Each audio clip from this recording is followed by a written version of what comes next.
বাগেরহাটের তিতলমারীতে বিশিষ্ট সমাজসেবক প্রয়াত আনন্দমোহন ব্রহ্মের শ্রাদ্ধোত্তর স্মৃতিচারণ সভা ও অন্নদান অনুষ্ঠান সম্পন্ন হয়েছে। চিতলমারী প্রতিনিধি প্রদীপ মণ্ডল জানান, বৃহস্পতিবার দিনব্যাপী উপজেলার পুরাতন কালশিরা গ্রামের ব্রাহ্মবাড়িতে বিভিন্ন মাঙ্গলিক অনুষ্ঠানের মধ্য দিয়ে এবং অন্নদান ও স্মৃতিচারণ সভা অনুষ্ঠিত হয়। স্মৃতিচারণ সভায় এক খান ভিত্তিক পুরাতন কালশিরা খান প্রধান রসমাই রায়ের সভাপতিত্বে প্রধান অতিথি হিসেবে উপস্থিত ছিলেন বিশিষ্ট সমাজসেবক দেবেন্দ্রনাথ শিকদার।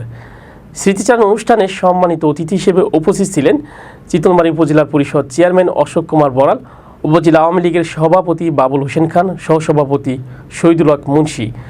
এ সময় সম্মিলনী মাধ্যমিক বিদ্যালয়ের প্রধান শিক্ষক নির্মল কুমার শিকদার ও সহকারী প্রধান শিক্ষক হরিদাস ঘরামি যৌথ সঞ্চালনায় বিশেষ অতিথি ছিলেন সমাজসেবক বিভাস চন্দ্র বালা, অবনী মোহন বসু, অধ্যাপক অজিত মণ্ডল, বিষ্ণুদেব বাইন, তুষারকান্তি বৈদ্য সহ বিভিন্ন এলাকার খান প্রধান ও এলাকার গণ্যমান্য ব্যক্তিবর্গ।